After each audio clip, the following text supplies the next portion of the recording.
Hi, my name is Sarah Kushan. I'm going to talk about liability for a dog bite in Michigan.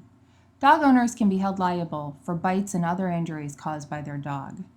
Michigan recognizes two separate and distinct causes of action for dog bite. One is statutory and the other is under Michigan's common law. Common law liability for dog bite is preserved by statute and recognized in the case law. The predicate to liability under the common law is knowledge on the part of the dog's owner of the animal's propensity to viciousness. Propensity to viciousness requires proof of a vicious, dangerous nature, but does not require proof of previous bites. Although evidence of previous bites may be relevant, it is not determinative on the issue. Michigan does not recognize a one-bite rule. The second cause of action recognized in Michigan comes under the Dog Bite Act.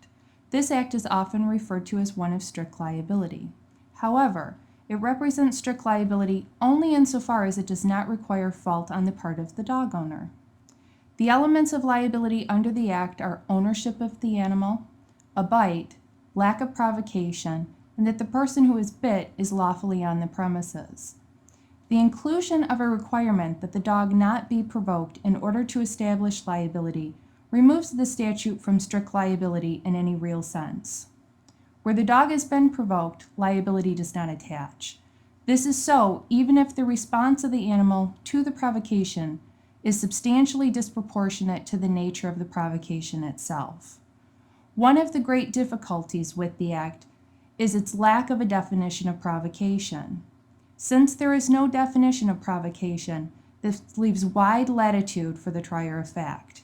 It also presents unique trial opportunities for the defense. Literally any act which elicits a vicious response from the animal may be found to be provocation. Intent is not an issue. Even accidental acts may be provocation.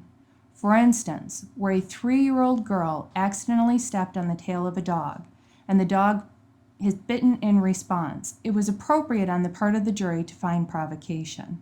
These were the facts of the Michigan Supreme Court case of Nicholas versus Lorenz. The logical implication of that case are to the effect that any slight act on the part of a person without respect to motive, age, knowledge, or ability may be considered provocation, which will bar recovery under the statute. The lack of definition in the statute has created an area of law which is both unclear and unjust. The informed trial practitioner should be aware of this problem and prepared to address it.